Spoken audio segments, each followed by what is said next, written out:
বান্দরবানের রোয়াংছড়িতে সেনাবাহিনীর সাথে গোলাগুলিতে কুকিচিন ন্যাশনাল আর্মি KN-এর ৩ সদস্য নিহত হয়েছে। গতরাতে উপজেলার রনিনপাড়া এলাকায় এই ঘটনা ঘটে। এ সময় অস্ত্র ও বেতার যন্ত্র উদ্ধার করা হয়েছে।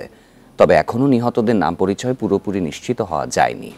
গতরাতে ওই এলাকায় অভিযান চালায় সেনাবাহিনী।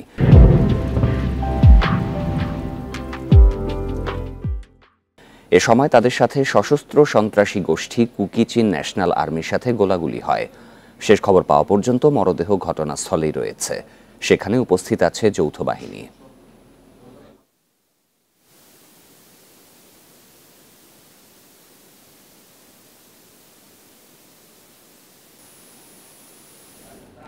এ বিষয়ে আরো জানাতে এবার বান্দরবান থেকে যোগ দিচ্ছেন সহকর্মী মংখিং মারমা। মরদেহ তো ঘটনাস্থলেই রয়েছে, যে ৩ জন মারা গেছেন তাদের পরিচয় নিশ্চিত হওয়া গেছে কি, আর সেনাবাহিনী তাদের পরবর্তী পদক্ষেপের বিষয়ে কিছু জানিয়েছে কি? বান্দরবানের রুমা, থানচি এবং রোয়াংছড়ির দুর্গম যে সকল এলাকা রয়েছে সেই সকল এলাকাতে কিন্তু যৌথ বাহিনীর অভিযান কিন্তু চলমান রয়েছে।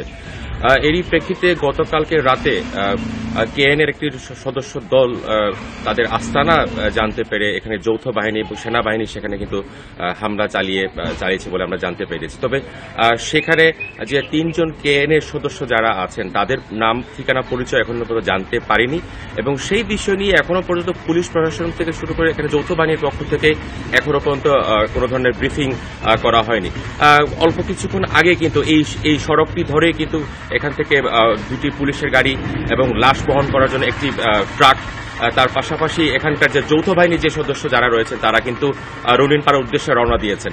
আমরা নানা অসমর্থিত সূত্রে জানতে পেরেছি যে সেখানে আসলে KN-এর অবস্থান জানতে পেরে যৌথ বাহিনী প্রতিদিনই কিন্তু এই রুমা, রোয়াংছড়ি এবং থানচি যে বর্ডারগুলো রয়েছে সেখানে কিন্তু হামলাগুলো চালাচ্ছে, এবং তাদের আস্তানা কিন্তু একটি করে কিন্তু সেখানে তাদের ধ্বংস করে দেওয়া হচ্ছে যৌথ বাহিনী।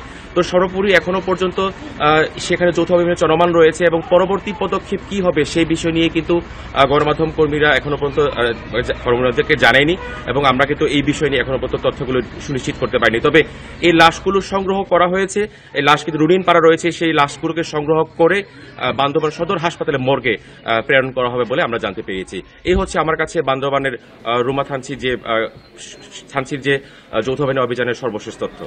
বান্দরবান থেকে যৌথ বাহিনীর অভিযানের বিষয়ে জানাচ্ছিলেন সহকর্মী মংখিং মারমা।